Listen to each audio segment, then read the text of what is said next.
The next morning, Sam woke up early with excitement and purpose. He ordered an Uber and headed straight to the Bugatti dealership. Ever since he was young, he had dreamed of owning a Bugatti Chiron, but his father never allowed it. This time, Sam had his own savings separate from his father's accounts, and he planned to use it to buy the dream car he always talked about. At the dealership, Sam purchased a brand new red Bugatti Chiron with a black interior. The moment he sat behind the wheel, joy flooded through him. He felt unstoppable. This was freedom. This was his moment. After leaving the dealership, Sam drove to the bank to deposit the money his father had given him, $3 million. It was part of his inheritance, though he received it earlier than planned. With his dream car and his own money, Sam felt like the world was finally opening to him. His first stop was Richard's house. Richard was his closest friend out of the group of 3 boys.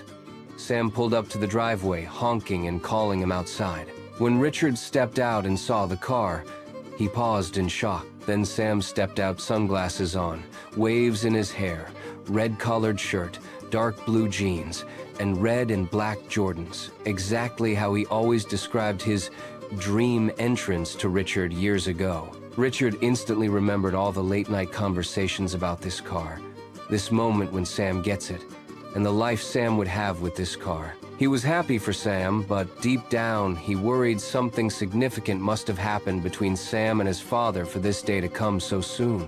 Sam explained everything. Richard listened, proud but concerned. He didn't argue. He kept his worries quiet. Soon after, they drove to meet Rico and Jordan. Both were thrilled for Sam and impressed by the car. Together, the 3 friends take turns driving around the city with Sam, enjoying the luxury and the attention. Sam was ecstatic. Within days, he had rented a penthouse in Hollywood and began receiving invitations to events, thanks to his reputation from his father's clubs. However, since his father had cut him off, Sam could no longer work at the family club. So one day, Rico suggested an idea to move to Las Vegas and start their own club empire. They had talked about it before, and now seemed like the time. A month later, Sam made the move.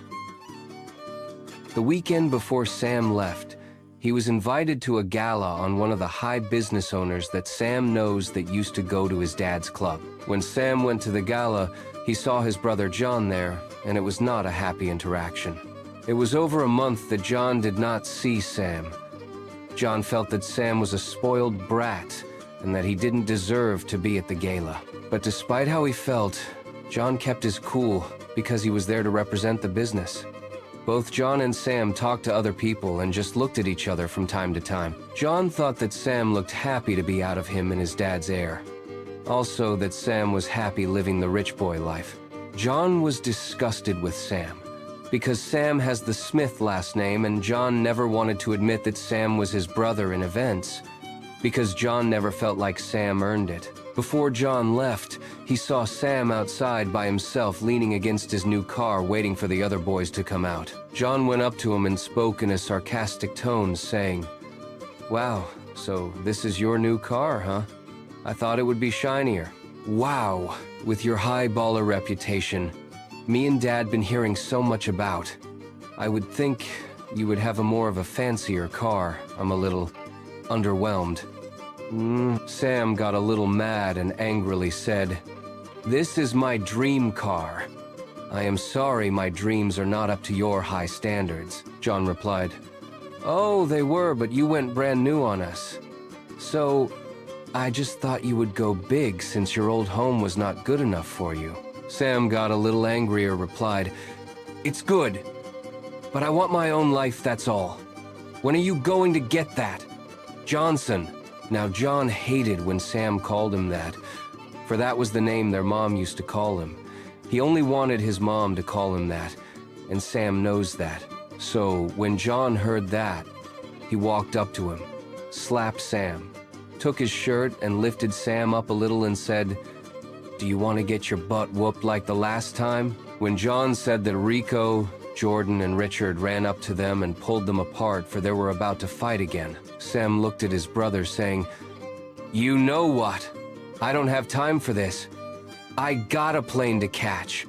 Let's go, you guys, Richard told John in a concerning tone. Listen, tell your dad I will be looking out for him. John replied, I don't care anymore. Do what you want, Richard replied.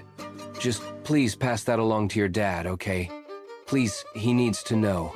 John left and did not understand what Richard told him, but when he got home, John found his dad in the office standing and looking out the window told his dad what happened at the gala.